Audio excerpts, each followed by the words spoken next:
I really should come clean at the start of this video.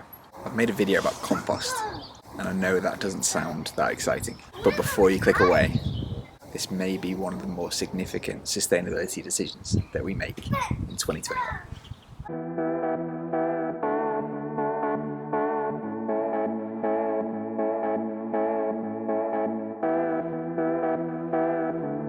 My name is Tom, and this is a little series about a low carbon lifestyle. I don't know about you, but my music taste is stuck about 15, 16 years ago. I'm 17 years old still, and I'm listening to Arctic Monkeys, Dubs, Editors, the lot. Basically, mid-noughties indie pop, indie rock, indie music. But occasionally over the last couple of years, an album or song has broken into my music listening. One song that stops me in my tracks every time I listen to it is by a poet come activist come singer called David Benjamin Blower. The song is called The Soil. I've come back to the soil for inspiration pretty regularly. I even wrote a 1400 word blog about how it makes you feel. I think it's a really great song.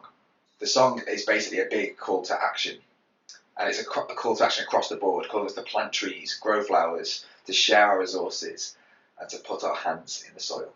Every time I head into our garden and get my hands dirty in soil, I think of that song, because soil is significant. This week when I planted seeds for this year's veg patch, I was thinking about that song again. I love what's going to happen in the greenhouse over the next few months, and I'm looking forward to tasting some of the stuff that we can grow there in the summer. So we've got onions from seed, courgette, squash, beetroot, kale, tomatoes, broccoli, carrot, and marrow. Let's go.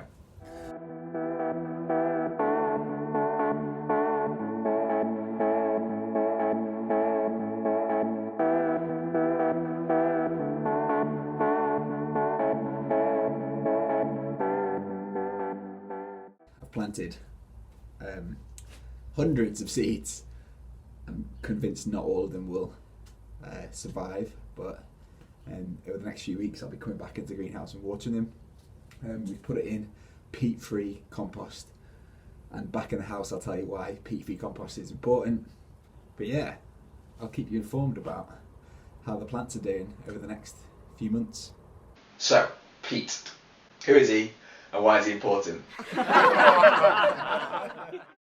Or more importantly, what is he? What is peat? And why is peat-free compost important? Of course, I'm not talking about anyone called Pete.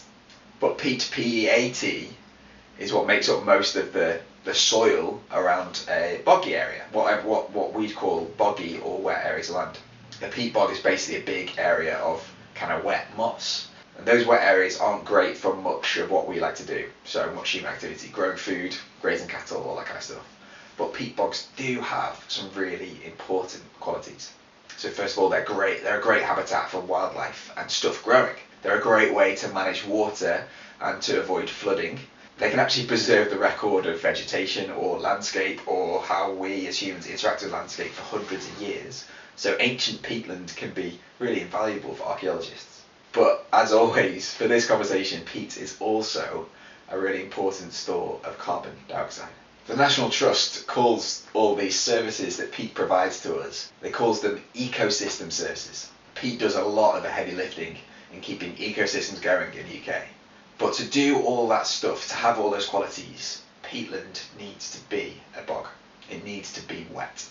There are actually some other great videos on YouTube that highlight the qualities of peat. The Enduring Gardener, which I'll try and link above if I can, or below if not, suggests that peat covers only 3% of the Earth's surface, but contains 1/3 of carbon stored in soil around the world. So unsurprisingly, with all the qualities the National Trust and Enduring Gardener and others have said, peat also happens to make great compost. Our plants, our flowers, our vegetables love taking up roots in compost made of peat. But when we remove peat for use as compost, we have to drain peatlands. And in doing so, we release CO2, we increase the risk of wildfire, surprisingly also releasing CO2. In the UK, peatlands hold about 2% of the UK's carbon, and if dug up or drained would release that as carbon emissions, as CO2. So one way we can protect peatland, and we really need to, is by simply buying peat-free compost only. The enduring gardener quotes the legendary gardener Monty Don in saying, "You are deliberately participating in the destruction of a non-renewable environment that sustains some of our most beautiful plant and animal life. No garden on earth is worth that destruction."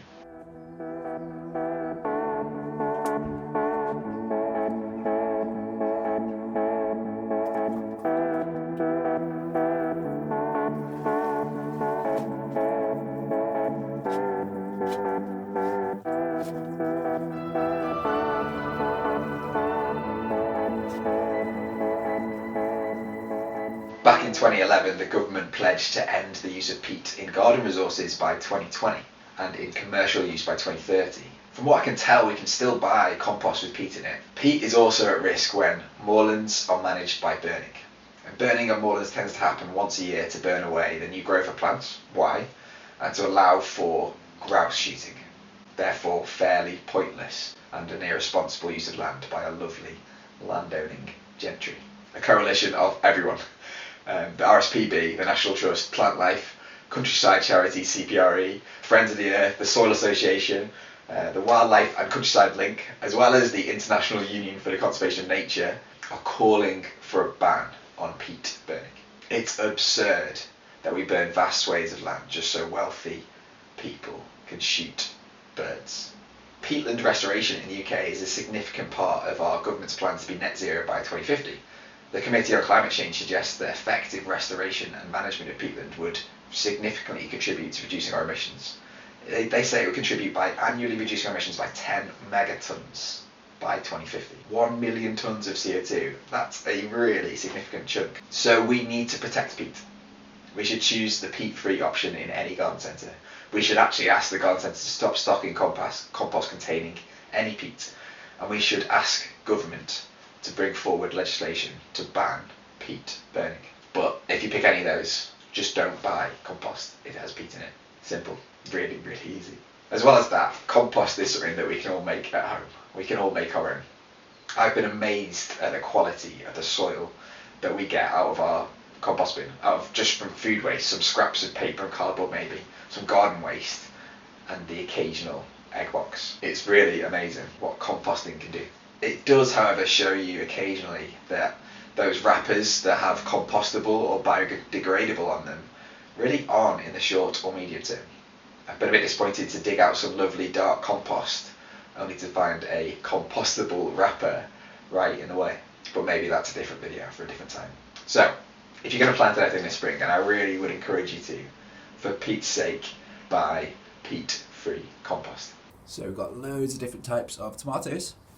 Over here we've got kale, and we've got broccoli and carrot and courgette, squash and marrow. And these ones here. And here we've got beetroot and onion. Eventually they'll go into these beds out here and these raised beds.